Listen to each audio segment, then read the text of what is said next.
Hello and welcome to day number 4 of the Jumpstart program. Today we are going to be working on counting out objects while using 5-frames to help us. This activity should only take about 15 minutes to effectively practice counting and matching the number of objects. Some materials you will need could be a marker board eraser, small objects, and most importantly the 5-frame.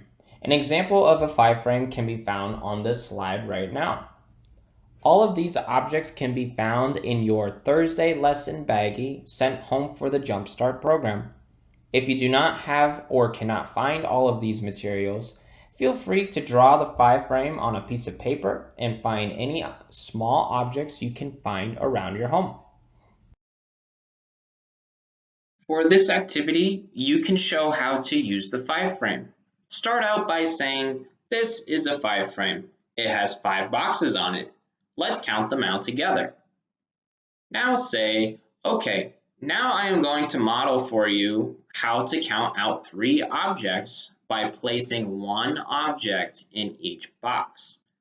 Take your 3 objects and put them in a box and count them aloud. 1, 2, 3, and write the number in the box located in the top left corner. Repeat this process for numbers 1 through 5 and have your student count out with you.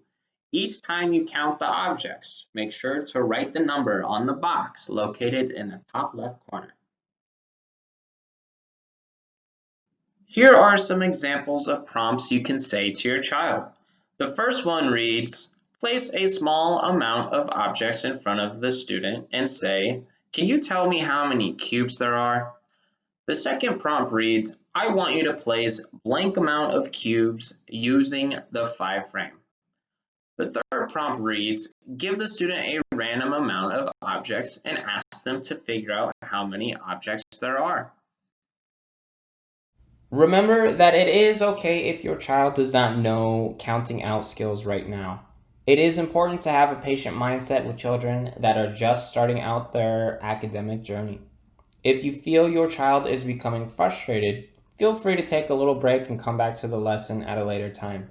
You and your child should practice counting out objects using a 5-frame until you feel they have mastered it. And as always, keep up the fantastic work.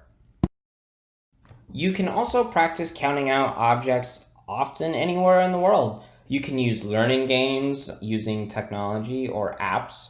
You can count objects at the grocery store or whatever else comes to mind. Have a fantastic rest of your day.